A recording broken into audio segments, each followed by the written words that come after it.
चिन्टु मिन्टु ब्लगमा यहाँहरूलाई सबैलाई स्वागतम छ। आज हाम्रो चर्चिकालाई देखाउँदैछौँ। Let's the go start. उहाँ चाहिँ फेरि राम्री भइसक्यो। उनी चाहिँ हाम्रो क्लासको डन। उनीलाई धेरै भन्नु पर्दैन। अनि यिनी हुन् हाम्रा डन दोर्सो। अनि यो त हाम्रो चिपकिल्ली हो। यो त हाम्रो छोटा डन हुन्। अनि उहाँ हुन् मलाई के गर्दैछ होला भन्ने सोचिरहेछन्। त्यसपछि उहाँ हाम्रो मुख्य नायक उहाँ त बक्सिङ हुन्। हाम्रो मितालाई चिन्ने चाहिँ कोही पनि छैनन् गएकोमा। त्यसपछि चाहिँ हाम्रो उनीपट्टि गइसके घर। अब हाम्रो चाहिँ 2 बजेसम्म छ। उता फेरि आछ चिप्किल्ली। अनि उहाँ मेरो जेन्जी फेरि यता चाहिँ कुरा गर्छु म त पहिला जान्छु भन्दैछन् तर जान्न भन्छ। उहाँ त फेरि आउनुभयो।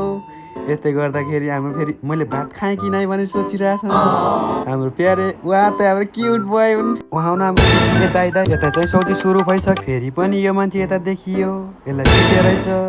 यो हाम्रो छिमेकी हुन् तर नाम चाहिँ थाहा छैन। मैले राखिदिने नाम चाहिँ रेखा थापा। उहाँ हुनुहुन्छ हाम्रो बोका दाई तर धेरै ह्यान्डसम छन्। तर मेरो लाइफलाई सब्सक्राइब गर्नुपर्छ भनेर चाहिँ भनिदिँदै हुँदैछन्। यति भन्दा पनि म खुसी।